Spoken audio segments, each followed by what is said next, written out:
మా 5th marriage anniversary ఇలా జరుగుతుందని అయితే అసలు అనుకోలేదు. ఈసారి నేనైతే ఏ ప్లాన్ వేసుకోలేదు, ఏ థీమ్ డెకరేషన్ చేద్దామని అనుకోలేదు.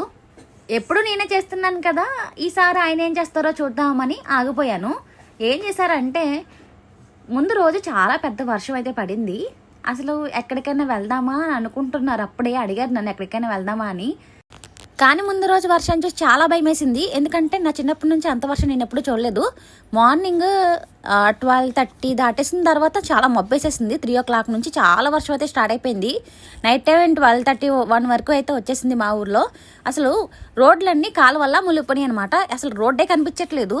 ఆ వర్షానికి పిల్లలైతే స్కూల్లోనే ఉండిపోయారు. అసలు ఎవరు రావడానికే లేదు. బయటకు వస్తే ముద్దయిపోతారు, అంత వర్షం అయితే పడింది. ఇంకా నెక్స్ట్ డే కూడా ఇలానే ఉంటుంది అనుకుంటా. ఇంకెందుకులే ప్లాన్ చేసుకోవడం అని అనుకున్నాం. కాకపోతే మా పెళ్లి రోజు అయితే ఏ వర్షం లేదు, క్లైమేట్ మబ్బుగా కూడా లేదు, చాలా బాగుంది. సరే ఇంకేదైనా ప్లాన్ చేస్తారేమోలే అని లేట్గానే లేచాం ఆ రోజు వర్షం వల్ల. ఆ రోజు హాలిడే ఇచ్చేసారు ఆద్యకి. ఆ రోజు మేము గుడికి కూడా వెళ్ళలేదు. ఆయన అయితే వెళ్ళొచ్చేసారు. నేను గుడికి వెళ్ళొస్తానే అన్నారు తప్ప అన్నాడు, గుడికి వెళ్దామని కూడా అనలేదు. సర్లే ఇలా అన్నారు ఏంటి అని నేను రెడీ అవ్వలేదు. ఆయన అయితే వెళ్ళిపోయి వచ్చేసారు. ఇంకా అక్కడి నుంచి స్టార్ట్ అయ్యింది. ఏం చేస్తున్నారంటే పడుకున్నారు, చక్కగా ఫోన్ పట్టుకున్నారు. 9 అయింది, ఫోన్తోనే కూర్చున్నారు. 10 అయింది, ఫోన్తోనే కూర్చున్నారు. అలా 4 అయింది, ఫోన్తోనే కూర్చున్నారు.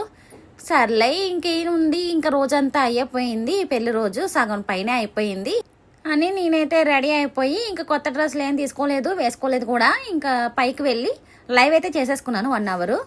ఇంకా ఆయన అలా ఫోన్తోనే ఉన్నారు కిందకు వచ్చాక కూడా.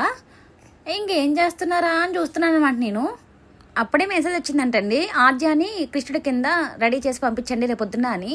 ఇంకా అంతే, అప్పటి నుంచి బట్టలన్నీ లాగేస్తున్నారు. ఏం చేస్తున్నారా అని చూస్తే ఆద్యది ఆల్ట్రేషన్ చేయించడానికి ప్యాంట్ తీసుకున్నారు. అందుకే 2 years బ్యాక్ ఆద్యాని కృష్ణుడి కింద ఆల్రెడీ రెడీ చేసేసాము. అలాగా మళ్ళీ సేమ్ అదే రెడీ చేద్దామని, ఆ ప్యాంట్ ఇప్పుడు షార్ట్ అయిపోతుంది కదా, ఆల్ట్రేషన్ చేద్దామని నడు వెళ్దాం, తాడపల్లి కూడా వెళ్దాం అన్నారు.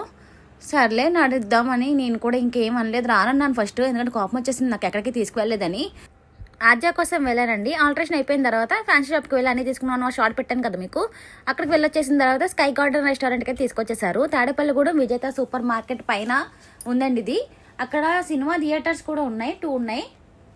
కానీ అంబియన్స్ అయితే చాలా బాగుంది, ప్రైస్ ఎక్కువే. ఎప్పుడు వెళ్ళేది కదా, టేస్ట్ ఎలా ఉంటుందా చూడాలి కదండి. అందుకనే ఒకటే ఆర్డర్ చేసాము, అది కూడా డ్రై ప్రాన్స్. క్వాంటిటీ చాలా అంటే చాలా తక్కువగా ఇచ్చారు. ఇంకేది ఆర్డర్ చేయలేదు. ఈ మిల్క్ షేక్ ఒకటైతే బాగా చేస్తున్నారు కదా అని చెప్పేసాము. ఇంకంతే, అక్కడితో అయితే అయిపోయింది ఆ రోజు. ఎవ్రీ ఇయర్ నేనే ఏదో ఒకటి చేస్తాను కదా అని ధీమాగా ఉన్నారు, కానీ ఏం చేయలేకపోయేసరికి ఇలా అయితే జరిగింది. దీన్ని బట్టి మీకు ఏమర్థమైంది కామెంట్ అయితే చేసేయండి. Thank you.